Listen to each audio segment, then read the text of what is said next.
Hello, everyone, and welcome back to the Cyberwire. I'm your host, Olivia. We often talk about cyber threats in abstract terms: firewalls, databases, lines of code. But today's topic is uncomfortably personal. It hits right where many of us spend our professional lives: the job market. Imagine this. You're on LinkedIn. You get a message from a recruiter at a top-tier tech company. The role is perfect. The salary is incredible. You start the interview process. But unbeknownst to you, that recruiter isn't trying to hire you. They are a state-sponsored operative trying to breach your current employer. Or flip the script. Your company hires a brilliant new remote developer, but that person doesn't actually exist. They are a North Korean operative using a stolen identity to funnel your company's money and secrets back to a rogue regime. Based on new reports from WebPro News, the National Interest, and the Hacker News, this isn't fiction. It's a massive, coordinated campaign coming out of North Korea. To break this down, I'm joined today by a man who lives at the intersection of cybersecurity and human behavior online. Please welcome cybersecurity specialist and social media expert Khalil Shreateh. Khalil, welcome to the show. Hi, Olivia. Thank you for having me. It's an alarming topic, but one we absolutely need to discuss. It really is. It feels like a new frontier of espionage. Let's start with that first scenario I mentioned. We've seen reports specifically regarding the infamous Lazarus group targeting people with fake job offers. How does the scam actually play out? Right. So the Lazarus Group is North Korea's elite hacking unit. And what's terrifying here is the patience they employ. This isn't a smash-and-grab email phishing attack. As a social media expert, I see them leveraging platforms like LinkedIn masterfully.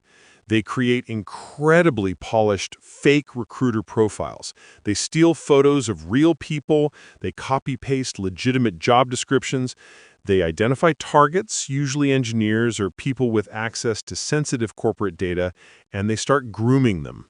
Grooming. So they build a relationship first? Exactly. They might chat for weeks. They build trust. They flatter the target. Once that trust is established, they move to the next phase. They'll say, hey, the interview process requires you to download this specific coding test, or here is the full job description in a PDF. The Hacker News recently reported on researchers actually capturing this technology in action. That file isn't a test, it's a dropper for malware, often a remote access Trojan or rat. And once that rat is on the computer, it's game over? Pretty much. They have full control. They can log keystrokes, steal passwords, take screenshots, and, crucially, pivot from that employee's laptop onto the wider company network. They used your professional ambition as the Trojan horse to get inside your company. That's deeply unsettling because it preys on people just trying to better their careers. But Khalil, there's another side to this coin that the National Interest reported on, which I find even more mind-bending. The idea that North Korea is outsourcing espionage to American companies. Can you explain that? This is the truly ingenious and devastating part of their strategy. Instead of just attacking companies from the outside, they are having their operatives hired by Western companies.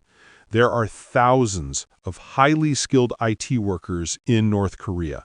The regime sets them up with stolen identities belonging to real Americans or Europeans. They use sophisticated proxy servers and VPNs to make it look like they're logging in from Ohio or London when they are actually in Pyongyang or operating out of China or Russia. So a U.S. tech company hires a remote developer thinking they are Bob Smith from Texas, but it's actually a North Korean operative? Precisely. And this serves two purposes for the regime. First, it's financial. These IT workers are earning good Western salaries, sometimes working 2 or 3 remote jobs simultaneously. That money doesn't go into their pockets. The vast majority is funneled directly back to the North Korean government, bypassing sanctions to fund things like their nuclear weapons program. Wow, so your payroll department could unwittingly be funding a hostile state's weapons program? Yes. And the second purpose is espionage. Now you have a North Korean operative inside your firewall with legitimate credentials.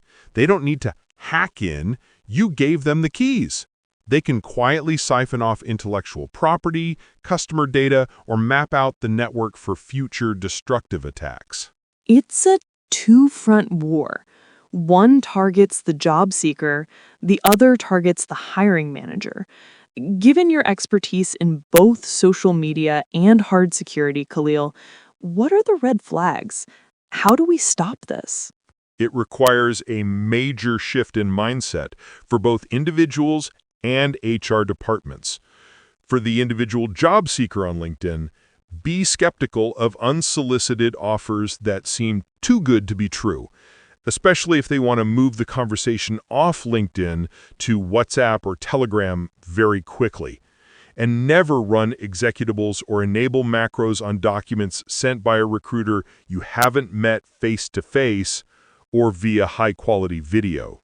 And for the companies doing the hiring, how do they spot a fake applicant? This is harder because remote work makes it easy to hide. HR needs to step up their vetting game. You need rigorous background checks. You need to conduct video interviews where the camera must be on. No excuses about broken webcams. You need to verify their identity documents carefully. Furthermore, IT departments need to monitor network traffic for anomalies. Why is this US-based employee always logging in via a VPN exit node known to be used by state actors? Why is their laptop communicating with suspicious IP addresses at 3 a.m.? It sounds like the era of easy trust in remote hiring is over. Unfortunately, yes. When you are dealing with nation-state actors who are blurring the lines between cybercrime, espionage, and standard employment practices, trust but verify isn't enough. It needs to be verify, then verify again, and keep monitoring. Khalil, this has been eye-opening. It's a stark reminder that our digital footprint, whether we're looking for a job or hiring for one, it was a battlefield. Thank you so much for joining us today and sharing your expertise. My pleasure, Olivia. Stay safe out there. And thank you all for listening. Be careful who you connect with and doubly careful who you hire. We'll catch you next time on the Cyberwire.